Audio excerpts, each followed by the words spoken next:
I was so excited that I got approved for an advanced reader copy of The Call of Wind by K.R. House.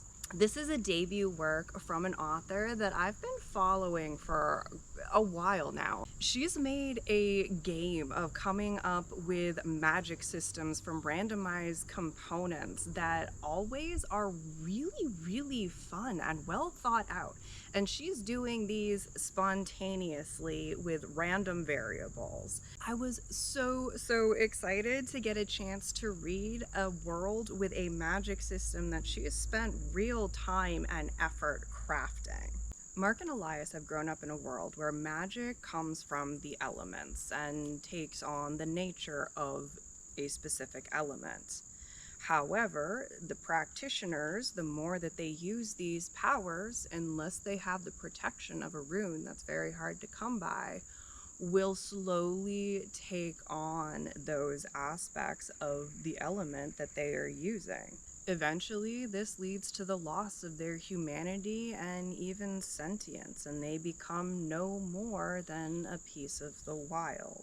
Mark was lucky enough to become a life caller like his father was. He can manipulate plants and other growing things. Thankfully, this power is very highly sought after by the Grove, the religious center of his country. They are happy to take him in and give him the needed rune that will not completely stop his transition into a creature of plant himself, but it will make it a much more gradual and lifelong process. Elias, on the other hand, is 16 and never shown any magical abilities, so he's destined for life as a laborer at best, and at worst, he'll be rounded up and sent to the front lines of their country's never-ending war.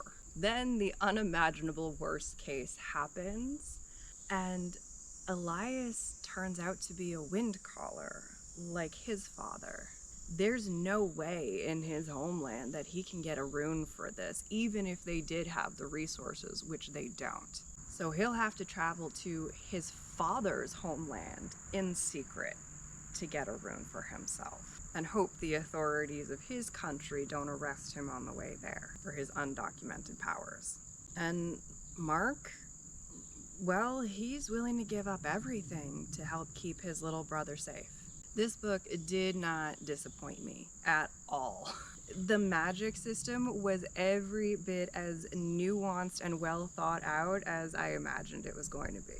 It is extremely detailed, but in a way that never feels overly complicated. It's still easy to follow. And the world that it exists inside of is just as rich. It never feels like an afterthought. In fact, you can see how this whole world is created, formed with this magic system in existence. All of their politics, their religions, their social classes, societal norms, all have this magical system factored into it in some way. You can't have one without the other. What I did not expect was how deep the examinations of morality would become, and all of the gray areas that the characters are existing inside as these brothers are exploring more and more of the world around them and seeing more of what's happening inside of it. Watching characters justifying their actions, watching characters' worldviews forming and their opinions on things taking shape is really fascinating. While personally I do have a little bit of trouble relating to teenage male characters, which is both POVs in this first book, it was extremely cinematic to read through. I felt like I was watching this one like a movie, whereas when I do relate a little bit more strongly to the character, I feel like I'm kind of standing right beside them. There are always characters very close by that I do feel like I could relate a little bit more to. I'm wondering if we might get some additional POVs later on down the road. But this is one I am very excited to see more of. This is a world that I cannot wait to explore more, and there are characters that I want to get to know more. And I really want to see what comes next in this narrative. This one will be coming out in just a few days now on August 29th. As always, there is a longer write-up of all of this available on my website at writing.hallidaynelson.com. And I want to know what you are reading too, because no matter how big my TBR gets, it can always get a little bigger. Happy reading.